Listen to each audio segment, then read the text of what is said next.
জায়গায় তো হুমকি চলে আসছে, বলা হচ্ছে যে যদি মানে মোল্লারা দিয়ে যান তাহলে কি করবেন, এইসব বলা হচ্ছে। আপনি কি বলবেন এই ব্যাপারে? কিন্তু এক ধরনের সাম্প্রদায়িক হুমকি। দেখুন, যেটা মূলত রাজনৈতিক সত্তা না হারানোর জন্য তিনি যে কোনো পদ্ধতি অবলম্বন করে ক্ষমতায় টিকে থাকার চেষ্টা করছে। জানে গণতান্ত্রিকভাবে তার মাটি শেষ হয়ে যাচ্ছে, সেই জন্য লড়াই করে, বুথ দখল করে, ক্রিমিনাল বাহিনীকে, দেশদ্রোহীকে কাজে লাগিয়ে যদি কিছু করা যায় তারই শেষ চেষ্টা করছেন। আর তুষ্টিকরণের রাজনীতি করছেন। তার কাজই এখন বর্তমানে দেখা যাচ্ছে উচ্চ শিক্ষা খাতে বরাদ্দ যা, তার চেয়ে বহুগুণ বেশি মাদ্রাসা শিক্ষা ব্যবস্থা, যেটা কাঠমোল্লা তৈরি করে, যেখানে কোনো বিজ্ঞানের শিক্ষা ব্যবস্থা নেই।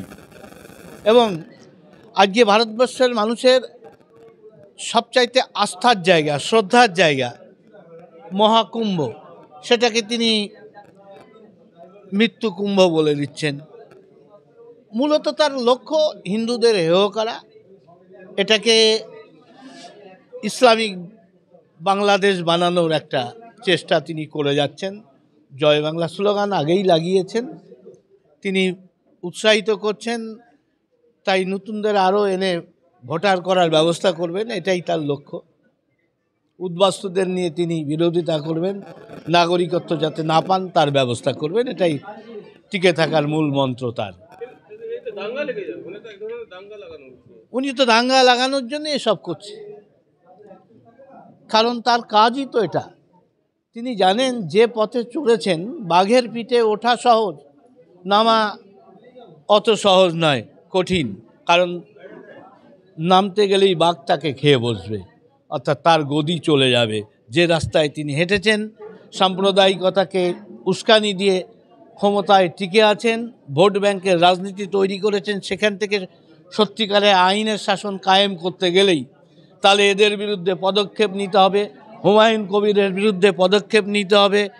আমাদের এখানকার যে আপনার পৌরসভার যিনি চেয়ারম্যান ফিরহাদ হাকিম, সিদ্দিকুল্লাহ, এদের বিরুদ্ধে পদক্ষেপ নিতে হবে। পদক্ষেপ তো দূরের কথা, ধমক দেওয়ার ক্ষমতা নেই।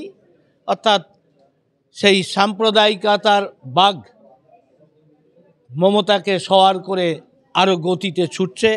আগামী দিন সামনে যারা পড়বে, অর্থাৎ বাংলার মানুষ যারা, বাঙালির ঐতিহ্য গর্ব সেই বাঙালি সমাজকে শেষের দিকে নিয়ে যাচ্ছেন মমতা ব্যানার্জি।